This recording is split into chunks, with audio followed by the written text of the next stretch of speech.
Joe Zekas from Yo Chicago, and this is Phil Berger on Infill.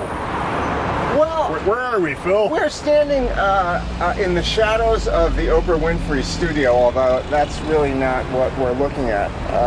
Although it is interesting to look at the Oprah Winfrey studio, the Harpo Studios building, which actually was built in the 20s as the Fred A. Niles film production studio, because Chicago has always had some film industry.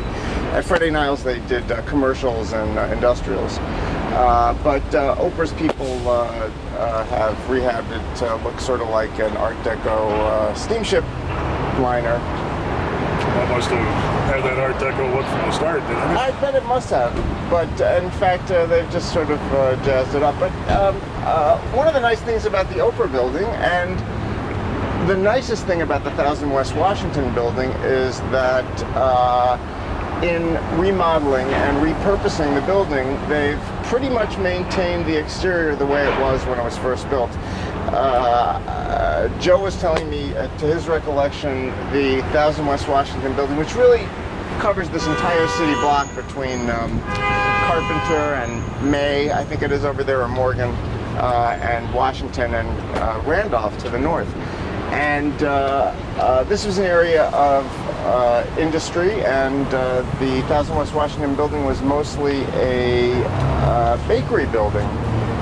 Joe says he remembers there were cookie ovens there when the place was converted. But the best thing... And the ovens are still incorporated into some of the top Are floor they? units, Yeah, I that think. would make sense to me, because it'd be a funky detail.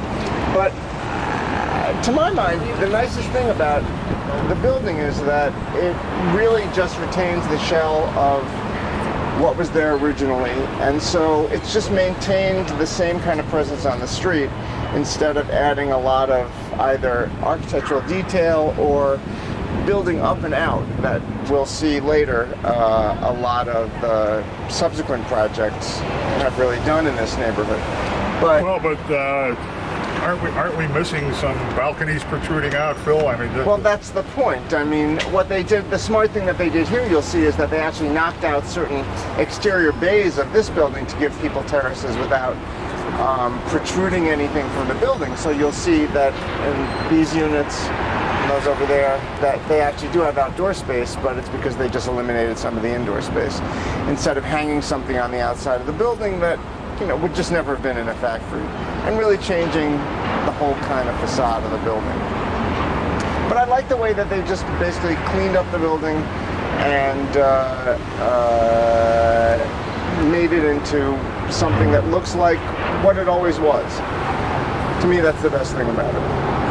And in that sense, I think it was a really great exemplar, although it was an example that was necessarily followed. Would Infill give this a thumbs up or a thumbs down? I would definitely give this a thumbs up. I mean, I think, you know, it was one of the first conversions in this entire neighborhood. It was about probably 1993 or 94, at least back then. I believe. I could be totally wrong, but and you know, I think that if this was the first thing that, you know, to show everybody the way it could have been done, then I think it was a good idea. Okay. That's a wrap. That's a wrap.